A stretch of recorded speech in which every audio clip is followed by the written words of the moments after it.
Hello friends, Radhe Radhe. हमारे YouTube channel पर आपका स्वागत है। अब मैं आपके लिए एक व्रत कथा लेकर आ रही हूँ जिसका नाम है जीवित पुत्री का व्रत। यह व्रत क्वार आश्विन मास के कृष्ण पक्ष की अष्टमी को किया जाता है। इस व्रत को पुत्रवती स्त्रियां पुत्र की जीवन रक्षा के लिए करती हैं। इस व्रत के करने से जिनके पुत्र होते तो हों परंतु जीवित न रहते हों तो जीवित रहने लगते हैं।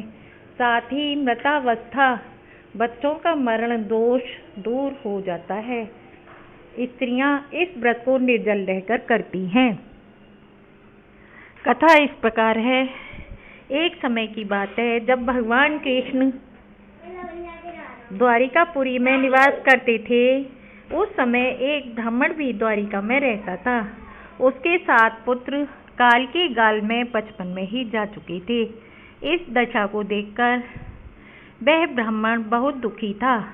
एक दिन भगवान कृष्ण के पास गया और कहने लगा, हे भगवान, आपके राज्य में आपकी कृपा से मेरे 7 पुत्र हुए परंतु जीवित कोई न रहा।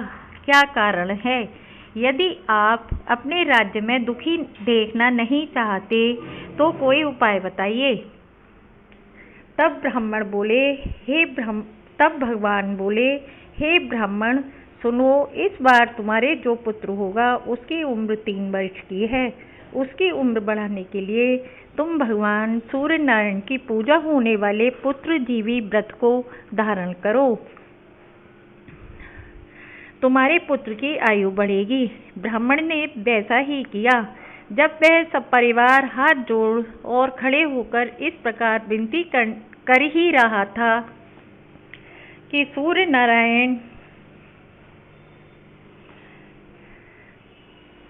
देव विनती सुनो, पाऊं दुख अपार, उम्र बढ़ाओ पुत्र की कहता बारंबार।